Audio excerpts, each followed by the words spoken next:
नमस्कार विद्यार्थी मित्रांनो, आपल्या या ज्ञानस्पर्श क्लासेसमध्ये सर्वांचं या ठिकाणी स्वागत आहे। तर आपण मंथनमधील यमक जुळणारे शब्द, यमक न जुळणारे शब्द हा टॉपिक आपण पाहणार आहोत। इंग्रजी विषयातील हा टॉपिक अतिशय महत्त्वाचा आहे। प्रश्नपत्रिकेमध्ये तुम्हाला याच्यावर 1-2 मार्काचे प्रश्न हमखास असतात। आज आपण पाहूया रायमिंग वर्ड्स। प्रश्न पहा, क्वेश्चन पहा। Choose the word that does not rhyming with the rest. म्हणजेच काय, इतर शब्दाशी यमक न जुळणारा शब्द आपल्याला निवडायचा आहे। 4 पर्याय असतील, त्यातून एक पर्याय आपल्याला निवडायचा आहे। पहिला पर्याय, पहिला प्रश्न बघा, NAME name, GAME game, WHEN when, SAME same. आता ह्याच्यामध्ये प्रोनाउन्स आपण वेगळं होतं। कुठं बघा, नेम, गेम, व्हेन, सेम, ह्यामध्ये वेगळं कुठलं आहे? यमक न जुळणारा शब्द पर्याय नंबर 3। पर्याय नंबर 3 या ठिकाणी हा शब्द वेगळा आहे। मग तुम्ही काय करायचं, 3 नंबरच्या ऑप्शनला गोल करायचं।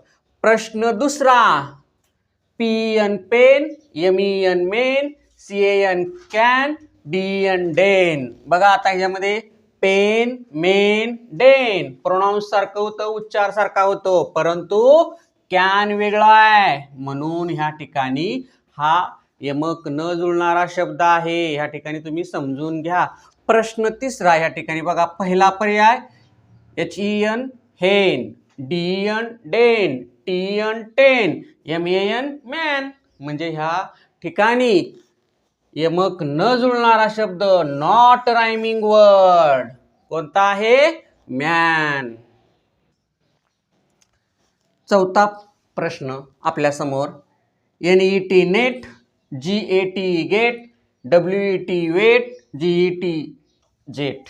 आता ह्या ठिकाणी सगळं सारखंच वाटतं, नेट, गेट, वेट, परंतु ह्या ठिकाणी आपल्याला लास्टचे 2 स्पेलिंग पाहायचे आहेत। ह्या ठिकाणी पहा, नीट पहा, ET आहे ह्या ठिकाणी, TA आहे, आणि इथं AT आणि इथं पण ET, परंतु ह्या ठिकाणी T असल्यामुळे हा वेगळा शब्द आहे, म्हणजे यमक जुळत नाही। तर त्या ठिकाणी बघा, 5वा आकडा, फॅट, सॅड, हॅट, पॅट। आता जर लास्टला पाहिलं तर टी सगळीकडे आहे, पण इथं D असल्यामुळं हा शब्द वेगळा आहे। This is not a rhyming word, so this is answer. सदरचे हा टॉपिक रायमिंग वर्ड्स पूर्णतः मराठी मीडियम आणि सेमी मीडियम विद्यार्थ्यांना लागू असल्याने जास्त इंग्लिशचा वापर आपण केलेला नाही। सर्व मुलांना समजेल अशा भाषेत आपण आपण या ठिकाणी रायमिंग वर्ड हा टॉपिक, महत्त्वाचा टॉपिक, आपण पहिले 5 प्रश्न घेतले आहेत।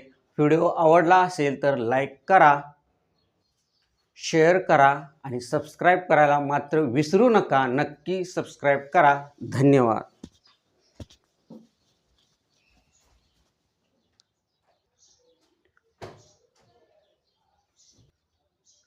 ज्ञानस्पर्श क्लासेस।